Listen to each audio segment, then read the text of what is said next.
siempre partan de la base que estamos hablando de una de las fortunas más importantes de nuestra historia, o sea, que el tema económico no había.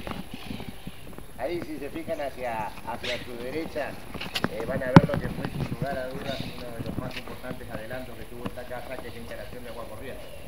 Este fue el primer lugar del país en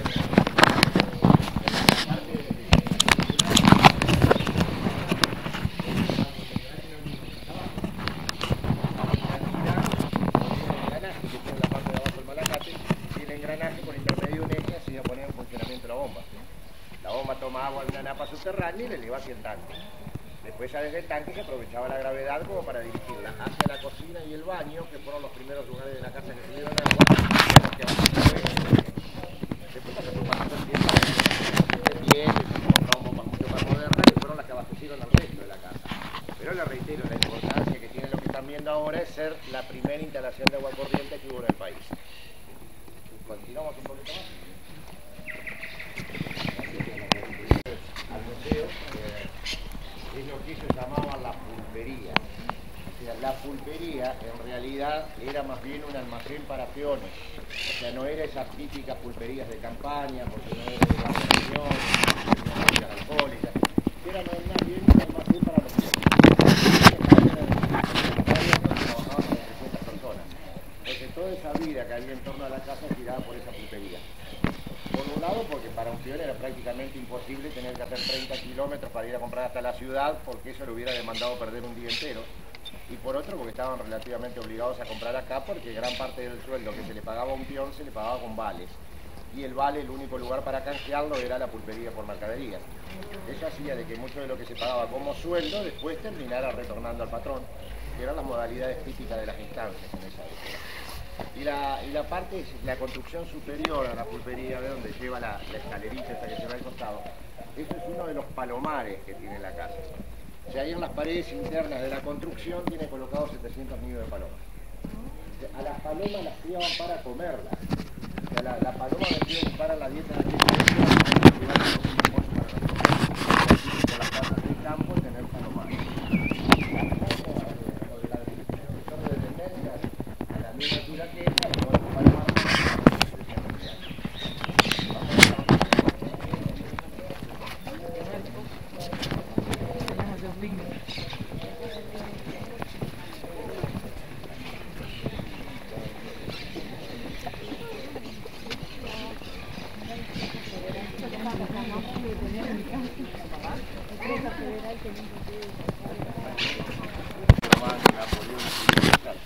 Al criterio del general Urquiza fueron los mejores militares de toda la historia.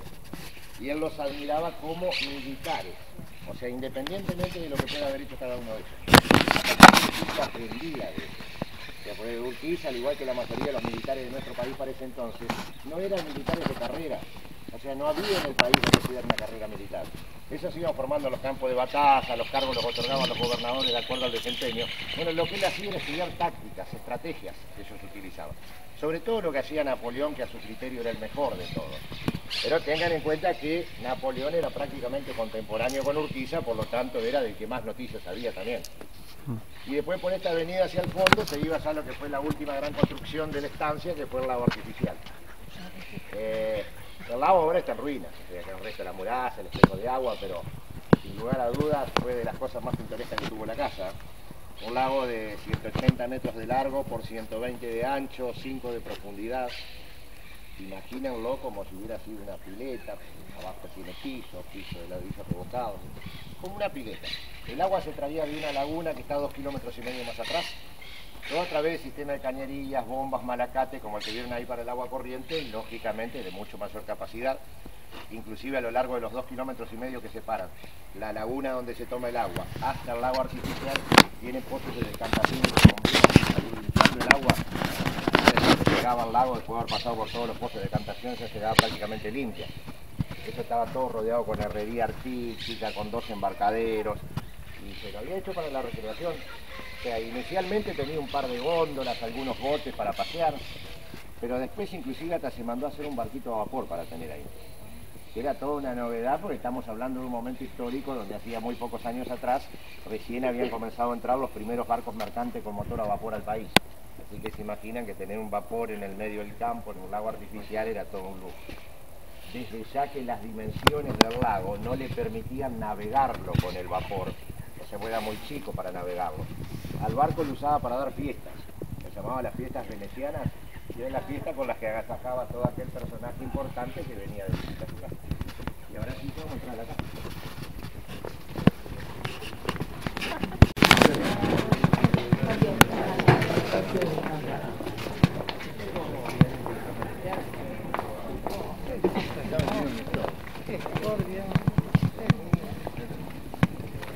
Mira,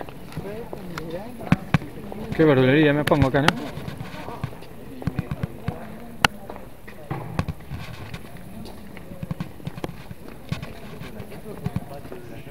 Este es el patio secundario.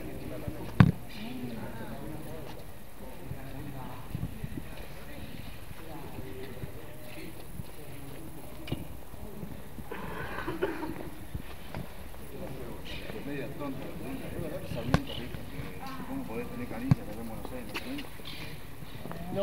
No están exactamente, pero sí quedó. algo de eso no lo Sí, van a ver que cuando seguimos a la habitación donde se alojó Sarmiento, que le hizo poner exclusivamente para ir una canilla en la habitación. Sí, para que viera que acá había adelanto que era la casa de gobierno. Sí. Bueno. Lo que pasa es que antes de venir en el diario de la Tribuna de Buenos Aires, Sarmiento había calificado la casa de ranchito. Ah, ranchito. Vale. Qué lindo ranchito. Sí, bueno, acá entramos, como decía, lo que es el patio secundario. Este siempre se lo conoció como el patio del Parral y es donde funcionaban algunas habitaciones de servicio como cocina, despensa, donde estaban los escritorios de la administración, vivían algunos empleados. No el empleado común, sino el empleado jerarquizado. O sea, los administradores, estaba la institutriz que se encargaba de los chicos. Bueno, había también algunas habitaciones destinadas al huésped, al visitante. Ahora, el personaje importante que venía de visita a la casa se alojaba en el otro patio, que es el patio principal, que es donde están las habitaciones de la familia. Acá normalmente se alojaba al visitante circunstancial o al que venía por algún tipo de negocios, que por una lógica cuestión de distancias y de medio de transporte, el que venía por lo menos una noche se tenía que quedar. Ese era el que se alojaba acá. O sea, cada patio tiene 18 habitaciones, o sea, son 36 en toda la casa. Ahora vamos a empezar a recorrer las que son parte de lo que es la exposición permanente que tiene el museo. En este momento, en este patio, el museo tiene algunas salas con exposiciones transitorias.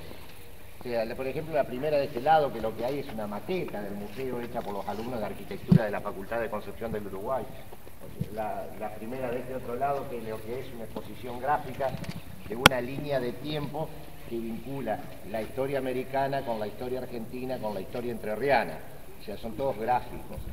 Y la última habitación de aquel lado que está destinada a recordar un poquito lo que fue el Colegio del Uruguay, o sea, el colegio que Urquiza fundaron en la ciudad de Concepción, que es un gran centro de cultura de la época, y fundamentalmente el proyecto conjunto que Urquiza tiene con Sarmiento de creación de las primeras escuelas normales, que es lo que viene a firmar acá Sarmiento cuando visita la casa. O sea, a partir de este convenio entre Sarmiento como presidente y Urquiza como gobernador, se dispone la creación de las dos primeras escuelas normales, una en la ciudad de Paraná y otra en Concepción. Bueno, estas salas que están de este lado, las transitorias, son salas que más que para ver, son para leer. O sea, pues tienen mucha información escrita. La visita ya es a la exposición permanente. Después, si tienen tiempo y ganas, pueden pasar a ver las transitorias. Vamos a ir primero hacia la cocina, que es el espacio más grande donde vamos a poder entrar todo, y después vamos viendo el resto.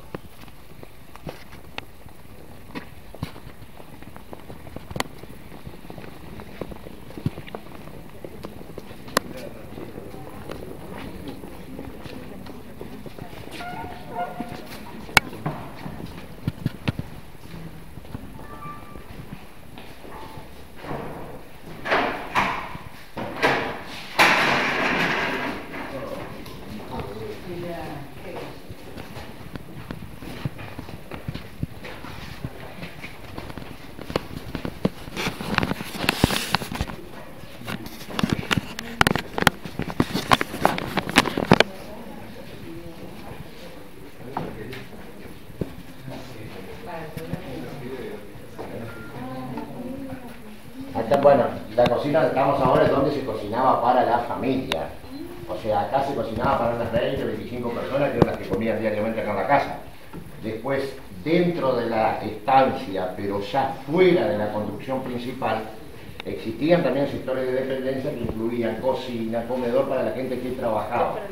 Acá se cocinaba exclusivamente para la familia. La cocina, bueno, funciona con leña, ¿no? Tiene 4 hornallas, 3 hornos. Con respecto a los hornos, por ejemplo, el que está de aquel lado y el de este lado, que son iguales, son hornos para corderos. O sea, dentro un cordero entero de cada lado. Después tiene otro más chico de este lado que es para aves. Y aquel sector de la cocina es un tanque donde se calentaba el agua que después por intermedio de una serpentina se llevaba hacia el baño. El baño es la habitación que está pegada a esta, pero se entra por el otro patio. Y ese era otro de los lujos que tenía la casa. O sea, no solo ser el primer lugar en tener agua corriente, sino también agua caliente en la bañera. Sí, después no se bañaban nunca, pero por lo menos las comodidades que algo que hasta ahora se siguen haciendo y usando, son los llamados, hoy le llaman tender, ¿no? Sí, que para ellos no era un tender, un secador de masa, o sea, cuando se amasaba para hacer videos se colgaba la masa ahí para que se secara. Sí, cambió la función. Atrás tienen lo que era la pasta linda en esa época. El mecanismo sigue siendo el mismo, lo que sí un poquito más cansadora para que se tengan que amasar porque es media pesada, pero en realidad la máquina que van a ver ahí no estaba originalmente acá en la cocina, sino que estaba en lo que era la panadería, la sobadora de la panadería. La panadería estaba en el sector de dependencia, pegado a las cocheras, ahí estaba la panadería y la tahona. Eso que es la construcción que veíamos al fondo cuando ingresábamos, bueno, es que ahora ahí funcionan los talleres del museo. Después, la sala que está al lado, ya el espacio es mucho más chico, así que ya no vamos a poder entrar todos. Y en la que sigue ni siquiera se puede entrar, hay que mirar hacia la puerta. Entonces les comento qué es lo que van a ver y después de a poco van pasando, ¿no? En la que está al lado lo que van a ver es algo de vestimenta, la clásica vestimenta de gala, de las damas de la época, los vestidos, con miriñaques, peinetones, mantillas, o sea, todo lo que era vestirse de gala. No es lo que iban a usar diariamente, La vestimenta entre casa era mucho más sencilla, o sea, polleras, blusas, ese tipo de cosas. Lo que van a ver ahí son los vestidos de gala. Y también hay uniformes y objetos personales que pertenecieron a un colaborador de Urquiza, que fue el general Miguel Galarza. Galarza es un militar entrerriano de muchísimo prestigio, pero dentro de la historia nacional prácticamente desconocido. Y la otra sala es un dormitorio para huéspedes. Fundamentalmente, cuando vean el dormitorio, presten atención a algo que es característico de todas las habitaciones dormitorio de la casa, que es el sistema de baño que tenían. Porque recién les mencionaba que acá al lado está el baño. Pero ustedes tengan en cuenta que ellos le llamaban baño únicamente al lugar para bañarse. O sea, lo único que van a encontrar cuando lleguemos al baño es la bañera. Después, todos los dormitorios de la casa tenían el sistema que van a ver ahí. En el mueble que está bien al frente van a encontrar un cajoncito salido con el bidet, otro cajoncito donde va puesta la vacinilla, y en la parte de arriba del mueble, aguamaní y jofaina, o hablando en criollo, palangana y jarra para lavarse. Entonces abrían los cajoncitos abajo tienen una patita plegable como para firmarlos, cosa de que no se fueran a sentar y se le viniera el mueble frente, ¿no? Hacían sus necesidades, cerraban el cajón, pero lógicamente no lo iban a guardar, sino que inmediatamente buscaban un empleado que lo limpiara. Una pregunta, ¿a qué hora cocinan? ¿Y de a qué hora cocinaban? No, cocinan ahora. No sé, cuando venga el cocinero, como es feriado hoy, no sé a qué hora va a venir. Le decía que, bueno, esos empleados que se encargaban de la limpieza del sistema de baño se les llamaba peleleros. Venía el pelelero, retiraba, limpiaba y volvía a poner. Ese es el sistema que tenían todas las habitaciones de dormitorio. Bueno, a ver si quieren van pasando y van viendo estas dos habitaciones. 1850. Estamos hablando siempre del siglo XIX. La década del 50, 1950.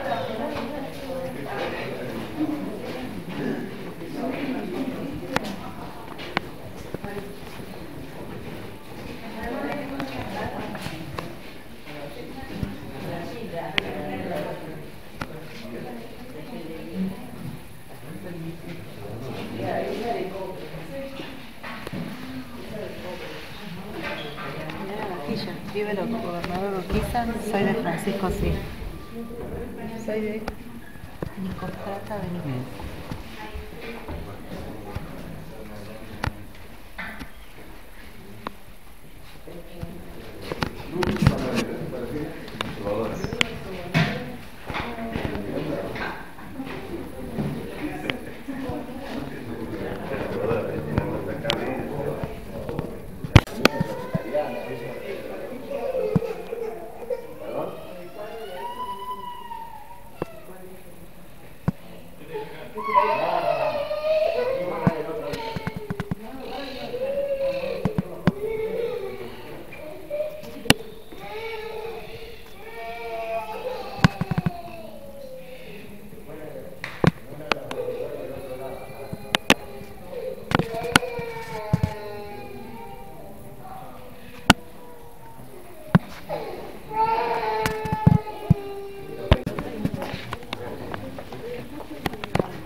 Acá entramos a lo que es el patio principal, ¿no? Es de acuerdo a la distribución de habitaciones que tiene el patio. Este sector aquí es el sector de huéspedes. De aquel lado están los dormitorios para hijas mujeres y el matrimonio. De aquel lado los dormitorios para hijos varones y el comedor. Y sobre lo que era la entrada principal a la casa está la sala de recepciones, el escritorio de Urquiza y la sala de juegos. O sea que lo primero que vamos a empezar a ver en el sentido del recorrido son dormitorios de huéspedes.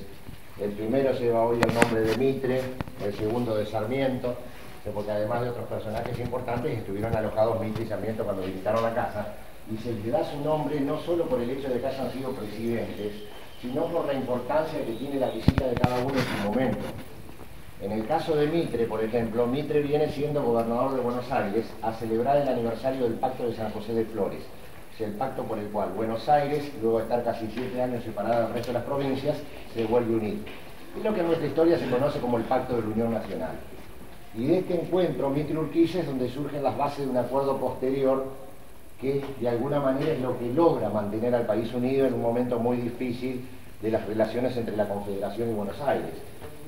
Pero a su vez es el momento a partir del cual su propia gente, o sea, un importante sector del federalismo, empieza a no entender la política que él está llevando adelante. Y ese no entender inicial, con el tiempo y con los acontecimientos, se va a ir transformando en un sentimiento de traición al federalismo, que son las causas de su muerte. Y la visita de Sarmiento también tiene mucho que ver en ese sentido.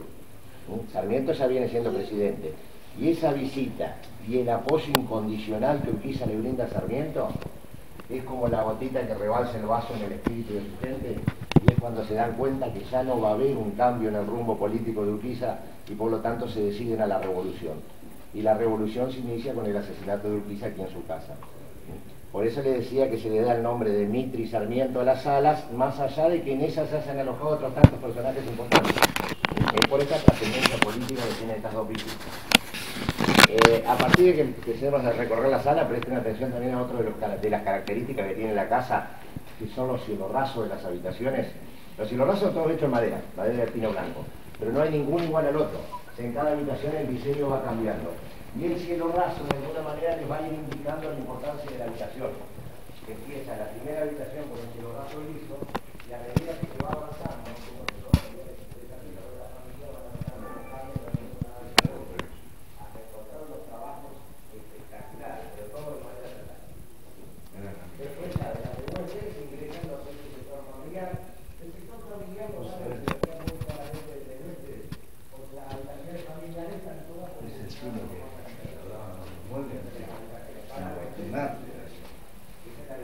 ese que se ha hecho por un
Si quieren van viendo en la que sigue, después van a ver los muebles del matrimonio.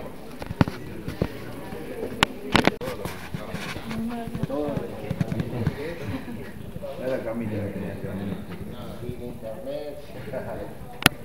O sea, más imagínense el nivel de organización del sistema de el diseño azucarero estaba en mina de las cuales el principal accionista es San Juan y en Catamarca, por los medios de comunicación de esa época, pero de última toda directiva que decía de ese territorio del territorio central. Una máquina de generar negocios. Y acá venía infinidad de gente a proponer distintos tipos de actividades, muchas de las cuales jamás se habían practicado en el país, y él estudiaba todo lo que le proponía. Y si veía que podía funcionar, ponía el capital y se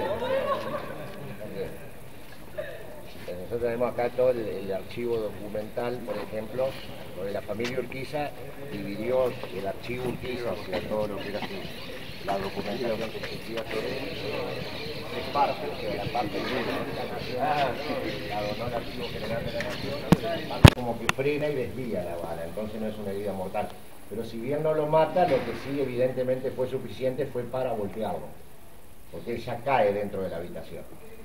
Estos detalles que les estoy contando se conoce porque en ese momento ingresan dos hijas, Lolita y Justa, las dos mayores del matrimonio, y también está presente la esposa, que son las que después relatan cómo fue el crimen. Justa dice que ella toma el arma, que se le había caído Urquiza, mientras que Lolita, la mayor, tomaba el cuerpo de su padre entre brazos y con el cuerpo de ella trataba de cubrirlo. Pero que se imaginan que las tres mujeres que iban a poder hacer, o sea, cuando entran a la habitación, a Justa le quitan el arma y entre los propios brazos de Lolita es que recibe las 5 puñaladas en el pecho, que son en definitiva las que lo matan. Lo que lo matan son las puñaladas. Quedaron como testimonio del día del crimen, por ejemplo, marca de balas en las paredes. Acá sobre esta pared van a encontrar una. Acá donde está puesto el plomito en el marco de la puerta hay otro disparo, hay dos más allá atrás, casi en el ángulo. Y después también, como parte de lo que es la tradición del día del crimen, las marcas de sangre del postigo de esa puerta. Claro, de acuerdo a la tradición familiar pertenecerían a Urquiza. O sea, en los relatos que hace la familia, ellos dicen que al recibir el impacto de la bala, él se toca la cara y antes de caerse se apoya ahí. Ahora sí. Ahí también están exhibidos pañuelos, tiradores que tenía puesto en el momento que lo matan, todos con manchas de sangre, que en ese caso le podríamos asegurar que es de Urquiza pues lo tenía puesto. Ahora, acá ya estamos hablando de una tradición. Nunca se realizó ningún tipo de estudio ni de análisis en esas marcas. Es una tradición. Ahora tampoco interesa demasiado llegar a determinar si eso es de Urquiza o no, porque no aportaría nada nuevo. Y además imagina que si después de tantos años vienen y nos dicen que no son de Urquiza, así que más vale queda a criterio visitante. Después acá al lado van a ver una mascarilla mortal.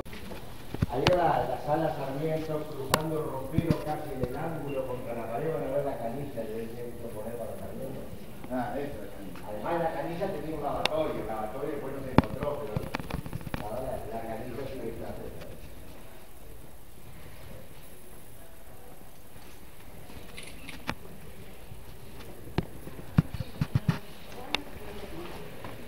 Los cuadros son las batallas más importantes de la que Urquiza participó, pintadas por Lalo, el mismo pintor de la capital. La Urquiza iba contando bien en las batallas y la era pintada.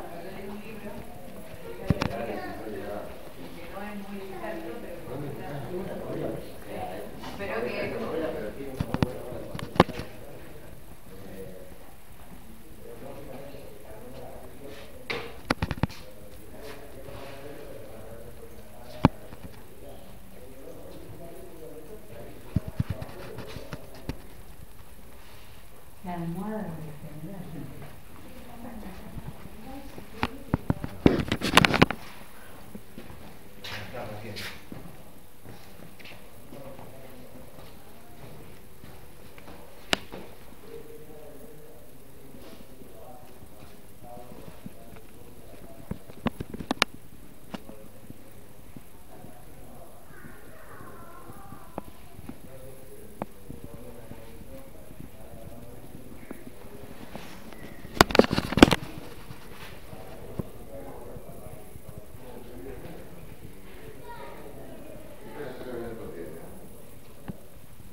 Viste que aclaró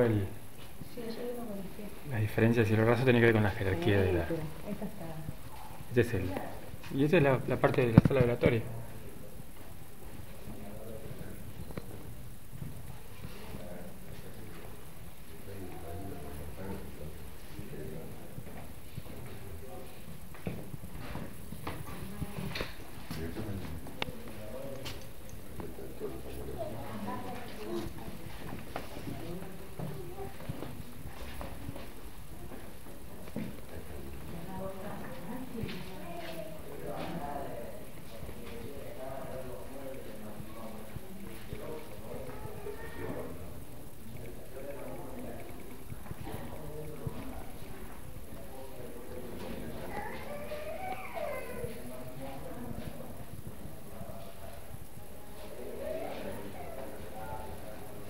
La cara está buenísima.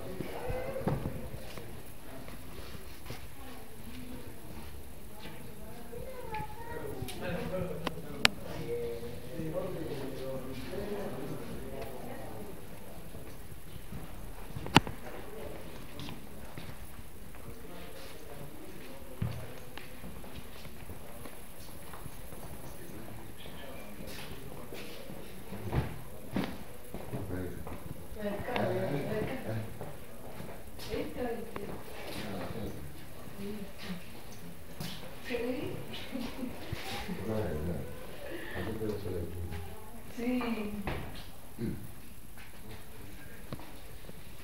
Yo estoy de acuerdo.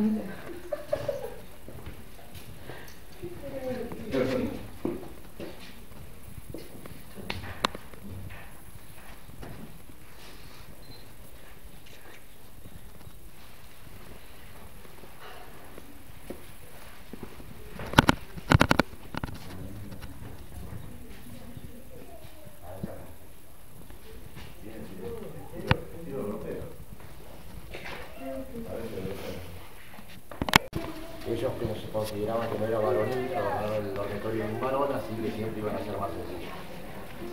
Y los varoncitos vivían en la casa hasta los 10 años. Ahí ya...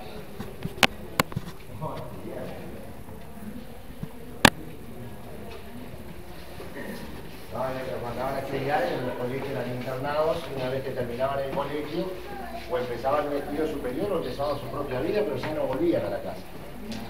Los 10 años. La mujer, la hija mujer no, tenía sus profesores acá, que estudiaban en la casa y vivían en la casa hasta sus casamientos. Pero se casaban jovencitas, 15, 16 años ya se estaban casando. Ese cuadrito que están viendo ahí, esos sí son los hijos, los 23 niños. Las dos filas de abajo son los hijos del matrimonio y las dos filas de arriba los de las otras mujeres. Y en este llamado el apellido Urquiza llevan el apellido de la madre. Abajo son todos Urquiza Costa, porque son los hijos de Dolores Costa, de la esposa. Y arriba van cambiando. Cardoso, Romero, Mercado, Calvento, Díaz, lo que recordamos, porque va cambiando la madre.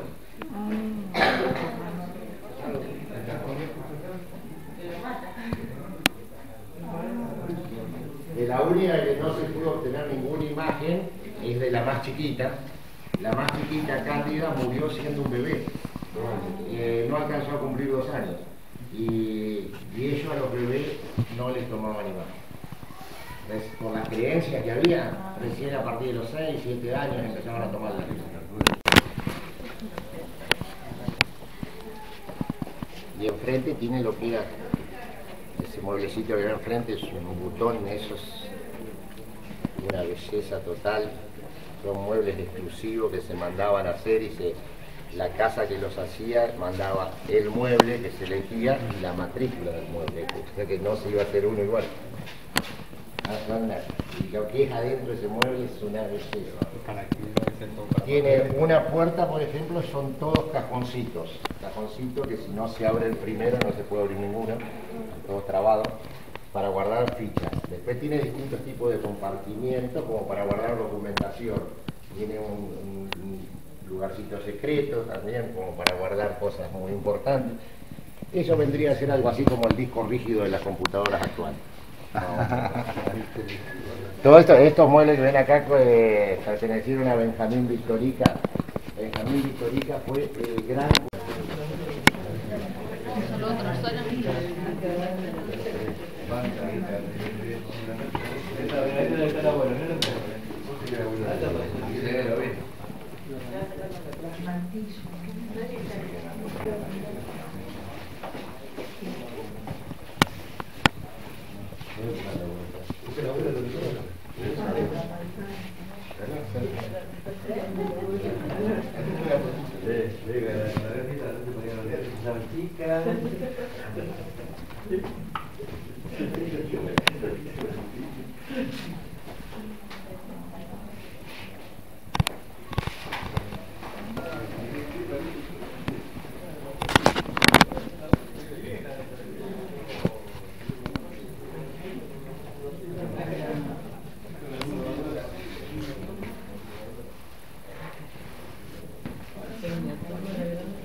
Y para que se dé una idea, el sótano abarca la habitación que está acá al lado, y las dos que siguen. O sea, son 4 habitaciones que son sótanos. Depósito de mercadería y bodegas.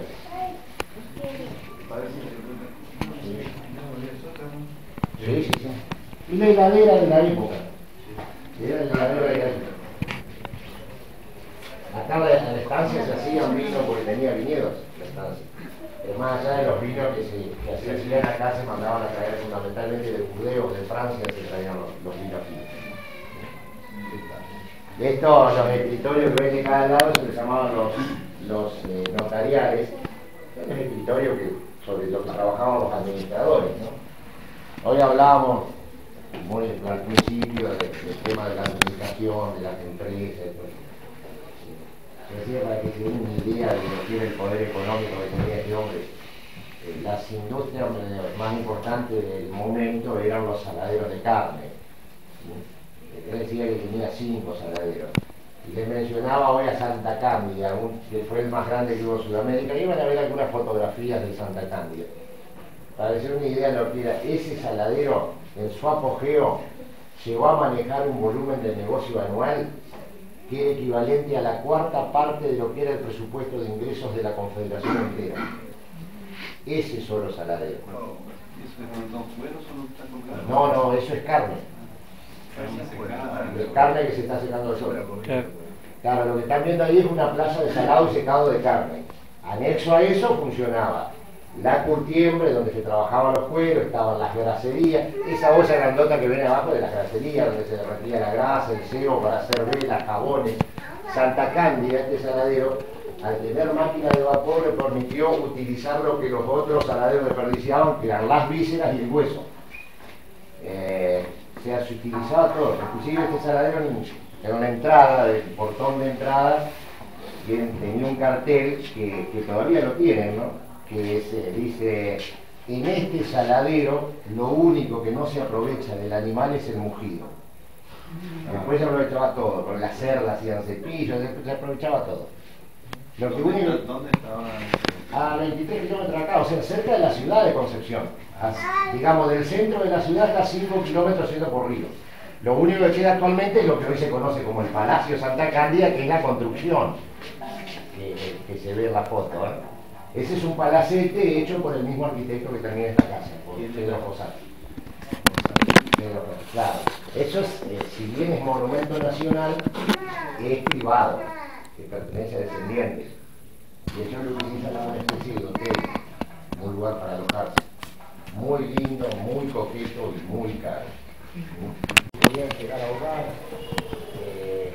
porque en una época donde las necesidades de respirar todo el y además eran que ellos no se utilizaban. Y después se supo que no era así, pero eso era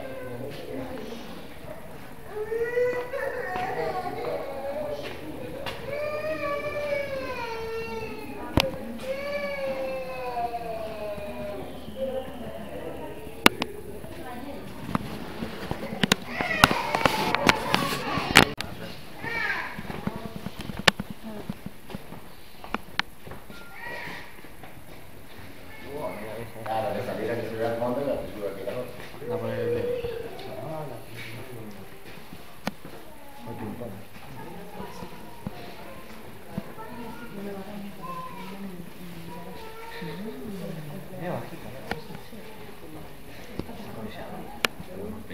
Está vinculada con la estatura de eso. La estatura para él era mucho más baja de lo que es ahora. La estatura promedio en esa época no llegaba a 1,60 m. Seguro, por ejemplo, si todos los que estuvieron de visita en la casa, han dejado crónicas de visita y lo describen a Urquiza, lo primero que destacan de él es la estatura. O sea, lo describen como un hombre alto. Él medía 1,67 m. Pero 1,67 m en esa época era ser alto.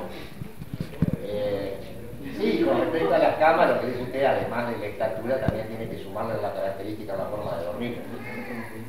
Semisentados. Claro, se ponían almohadones contra el espaldar y dormían semisentados por temor a la muerte.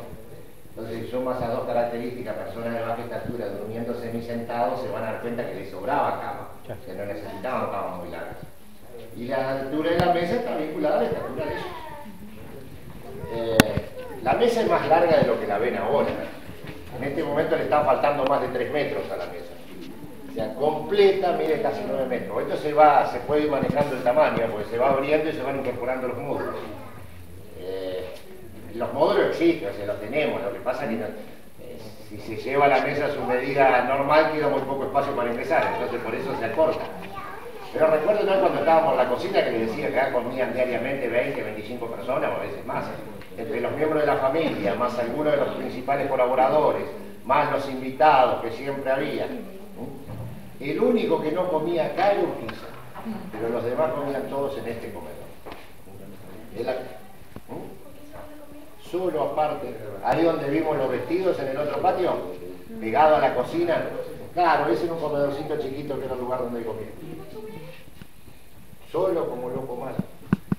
No, porque decía que le gustaba comer tranquilo.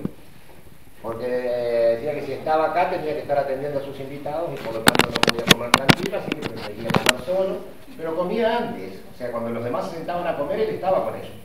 Venía y hacía de anfitrión, atendía a sus invitados, pero se había comido. También todos coinciden, los visitantes coinciden en manifestar en Urquiza era una persona que era sumamente atenta, que era muy amable, que permanentemente estaba preocupado por el que estuviera en su casa fuera bien atendido, que tanto él como su esposa eran excelentes anfitriones. Los que sí también coinciden es que le molestaba terriblemente que le ganaran al billar. Dice que era capaz de no volverlos a hablar hasta que se le pasara. Capaz pasaba un día entero sin dirigir la palabra porque le habían ganado al billar. Así que si no le ganaban al billar, después estaba todo bárbaro. Por ejemplo, este tipo de mueble que ven acá son los llamados trinchantes. Los trinchantes normalmente iban ubicados donde ahora están las vitrinas con vajillas, o sea, a cada lado de las puertas intermedias. Como la cocina está en el otro patio, la comida, depende del tipo de comida, pero normalmente la comida se traía en fuentes grandes de doble piso con agua caliente abajo y tapas. Después desde los trinchantes se repartía para que la comida no perdiera la temperatura al pasar de un patio al otro. Y con respecto a la vajilla, bueno, la familia donó nada más que lo indispensable como para que hubiera una pequeña muestra de lo que se usaba. Era todo platería, porcelana, cristal, todo muy refinado. Después los dormitorios, lo que siguen son los dormitorios para los varoncitos.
Compa que de la época. ¿Para qué estarán ventilando las carruajes? Para que no se seque y se oxide. Tengo que hacer un vestido con madera. ¿Este grupito son todos idiotas o hay alguno normal? Acá. Sí. Farro. Con frente de arcos. Un bonito. Eso te digo que les compone el espacio principal. El frente se encuentra enmarcado por dos torres simétricas. La fachada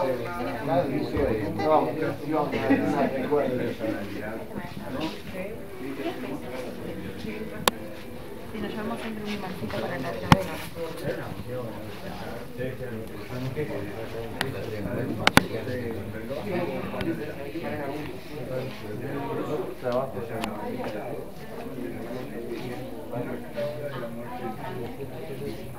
Acá hay agua caliente.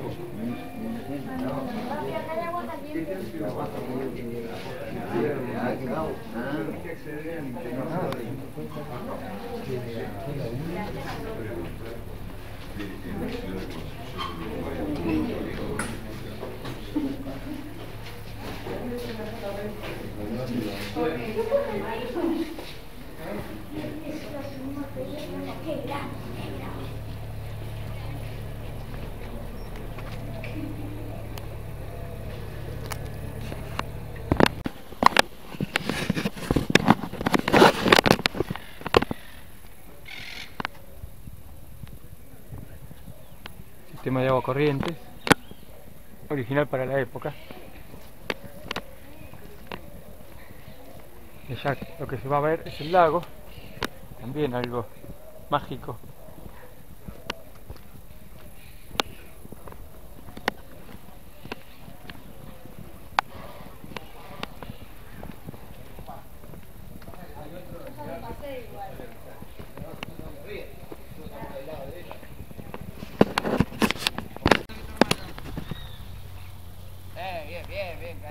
Mira, mira para acá.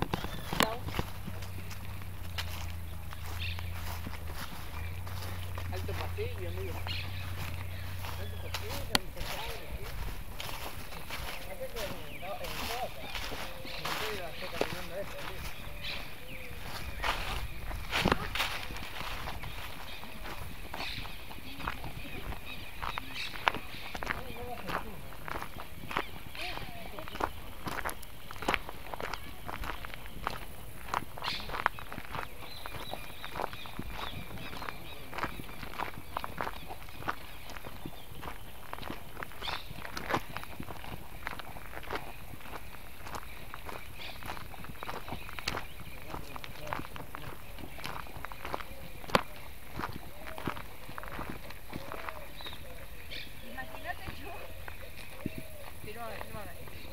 Imagínate el olor a mierda que hay acá, junto con la gente que se baña una vez por mes. Debe haber sido la jaula de las locas esta. Es muy cultural el comentario, aporta mucho. Después de toda una mañana de cultura y... Me voy a llevar unas piedritas. Ya no creo que nadie me diga nada. O sea, si yo no me lo puedo revisar. Creo. Chicos, ¿alguna de estas piedritas las pisó Urquiza? ¿Alguna de estas piedritas las pisó Urquiza?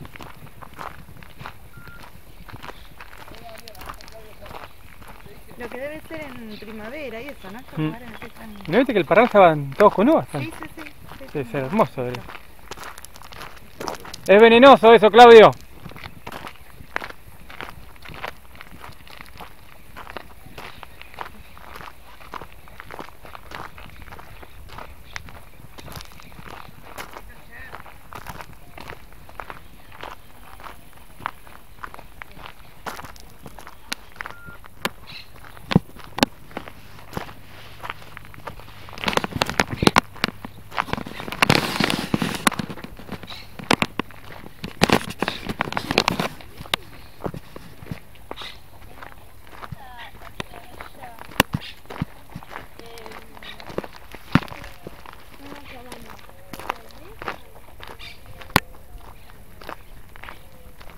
Allá está el caballo blanco de San Martín.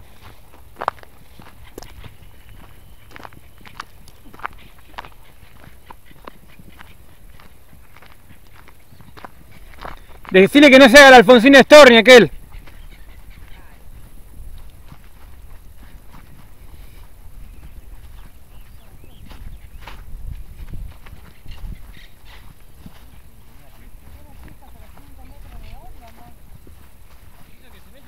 Claro, pero 5 metros de profundidad. Está en la pared. Dame, Cari, que la ponemos en la cámara acá y vamos a... No tiene piso de cemento. Aquí es un paredón, ¿sí? Ahí es donde ejecutaban a los traidores. Nos llevan en balsa. No, para abajo así. Ah, tú no puedes poner... Ah, claro, a esta altura. Mírale.